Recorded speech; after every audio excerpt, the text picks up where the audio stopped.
Hello everyone. In today's video we will discuss about long answer questions of our chapter 2nd which are given under NCERT book. So let's begin with our very first question. Explain the technique of functional foremanship and the concept of mental revolution as enunciated by Taylor. What does that mean, functional foremanship and mental revolution? Okay, in functional foremanship what we had learned about that first you need to define what is foremanship. Who is foreman? Foreman is simply a lower level manager which is highly ranked manager in lower level management as well as called as a worker, we can say. Then foreman is a person who is doing the work, who is implemented the policies which is formulated by the top management. Now in case of functional foremanship we had discussed that it has been separated production and planning in two different segments, and then it also divided production in charge and planning in charge into four different specialists, so that all these kind of specialists need to ensure that their work done according to that manner or not. These are divided into total 8 kinds, that is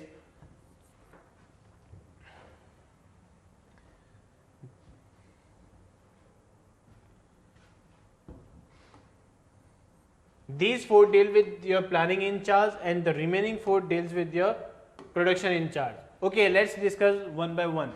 First is instruction card clerk. What's its works? Instruction card clerk helps to give instructions to workers as in how to do any work, how to do any task, how can you do some particular method or how you can do the job. Next is route clerk. Route clerk deals with the route of production, what kind of route, which route we should follow to use my production to give my best efforts so that resources should be utilized on an optimum manner. Next, time and cost clerk. He is required to maintain a cost sheet, time and cost sheet, which is required to be managed as in what kind of product should be at what cost we had produced or what cost we had got when purchased, as well as what time it required to complete a job. Then disciplinarian, he or she needs to ensure that all kind of work should be managed or should be in disciplined manner so that targets should be achieved on time and effective and efficient manner. Next is on the basis of production in charge. First is speed boss. He will ensure that your task should be complete on time or on an accurate manner, as in all the tasks should be achieved within time, as well as it should be focused and managed in a speed manner or not. Next is gang boss. Gang boss is required to maintain or to manage the things or machines should be put at the required place or not. He is required to ensure that such machine is required at that place or not. Then is repair boss. Who is repair boss?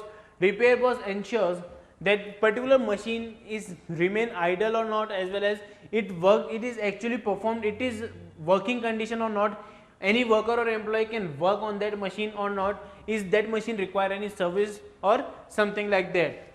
Next is inspector. What's the role of inspector? He want to check the quality of your production, quality of time, that your production should be done on time or not. All kind of in charges, all kind of bosses has managed their work and they are utilizing their resources on time or not. Clear? In this question we also require to answer, what do you mean by mental revolution? Mental revolution is a technique, or I must say mental revolution is a thinking adopted by the Taylor, that he wants to change the attitude of worker and management. He wants that all kind of workers and management should do the work in a coordination and cooperation manner. They can't say that all the work can be done by me or all the work can be done by you only. They have to maintain cooperation and coordination among them.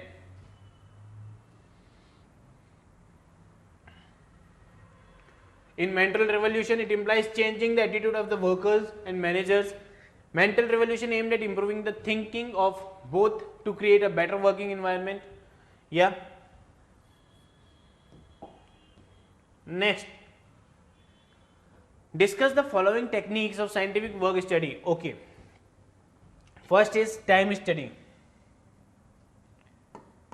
Time study deals with the required production should be completed in time.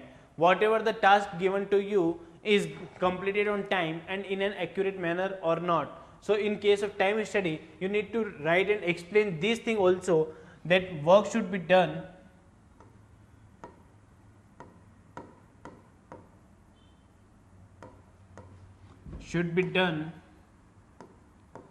on time or not. Motion study, here I wrote only the simple meaning, what you need to explain, but in case of long answers you need to explain the whole concept of time study. Okay. Next, in case of motion study, what is its main objective? Motion study generally deals with the movement of goods or services. It dealing with movement of resources, I must say. Movement of resources, as in what kind of production should be produced, as well as what kind the movement we required when we require to move our goods and move our employees. It all comes under the motion study. Fatigue study deals with the tiredness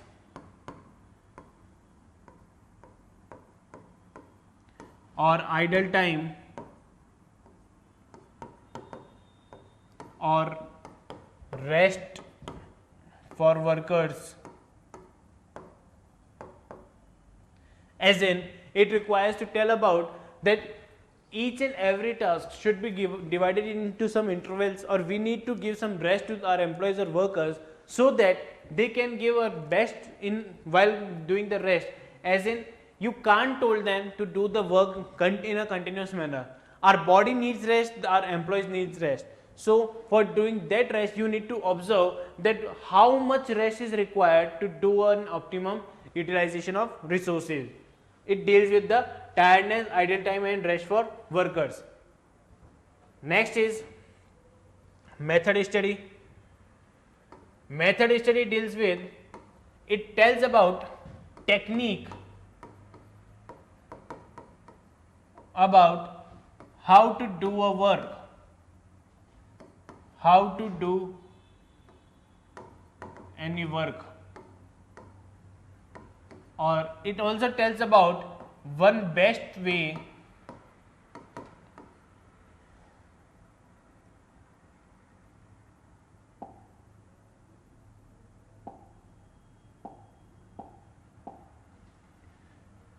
it also deals with one best way which is required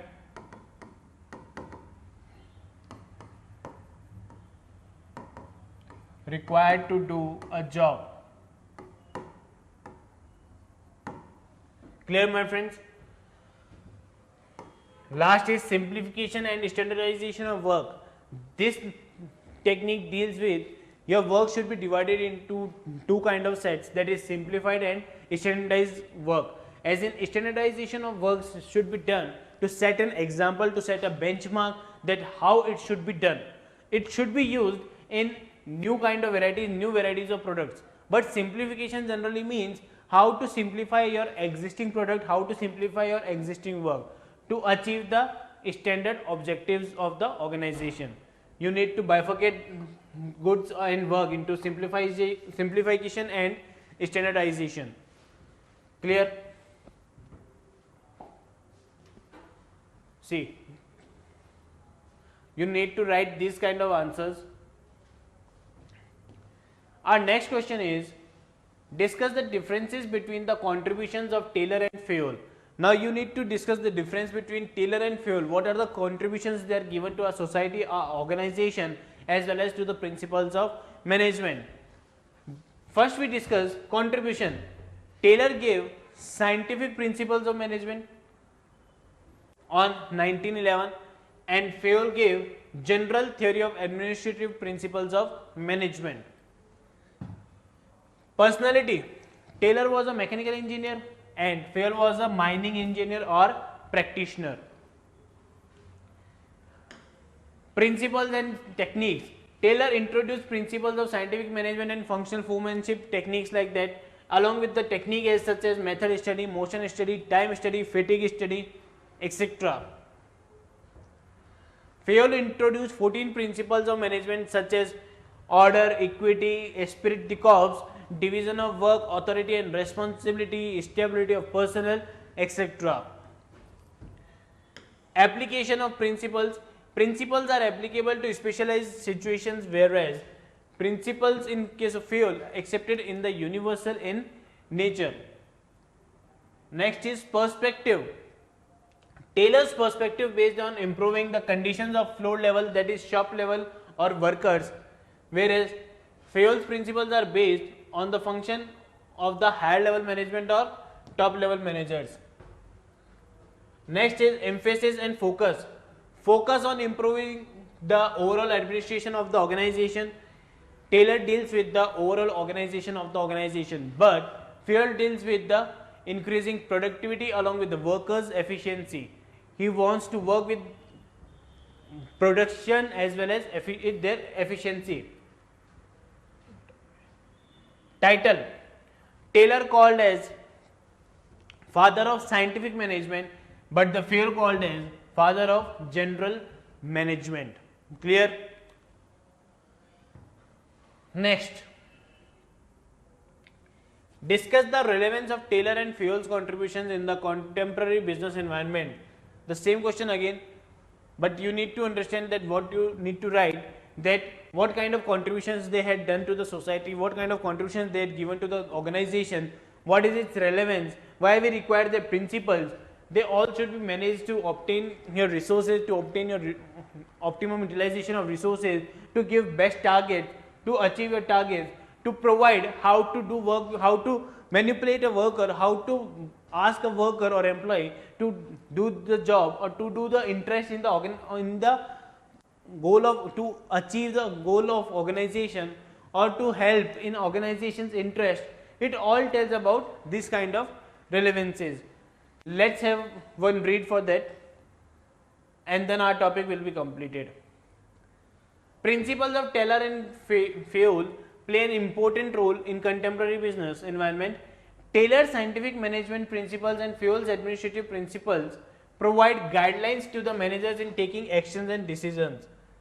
They help managers to take actions and decisions. Then they help in explaining, predicting the business situations and thereby guides the managerial behavior. They help to guide the managerial behavior. Although they cannot be used as it is, they cannot be used as it is because they are not absolute. You can't use them as it is. But they prove as an important guideline in complex real business situations. Manager can use them in different situations. Yeah, these all kind of principles can be used in different situations. You are not required to follow all these principles at the same situation or same segment only. Decisions taken on the basis of these principles are based on the facts and logics and are experiments. They may be more appropriate. They are developed over time by a continuous process of observations and experimentation. Obviously, these all principles are managed and observed by the principles of experimentation. They are experienced with that. Taylor also done his experiments and observations on workers, as well as Fayol also done his task on the basis of his also running as a company and a manager also. So they are done with the observations and experimentations. Thus they provide useful insight to the real business situations. Useful insight to real business. These principles have universal applicability and are used by all organizations. Yes, my friends, these principles have universal applicability irrespective of the size, as in small, large, etc. Moreover, as these principles also applies on manufacturing as well as service industries too. So it will apply in all kind of organization. These principles are based on the human behavior, so they help in establishing a relationship between human and material resources in an organization. Human and material in an organization, then along with the optimum utilization of resources. This is already discussed that Their principle helps to optimum utilization of resources. They also highlighted the importance of cooperation among the employees. Importance of cooperation and the managers while maintaining a harmonious work environment, that all the workers and managers should be cooperated and coordinated at each and every task. Okay, great. Thank you, my friends.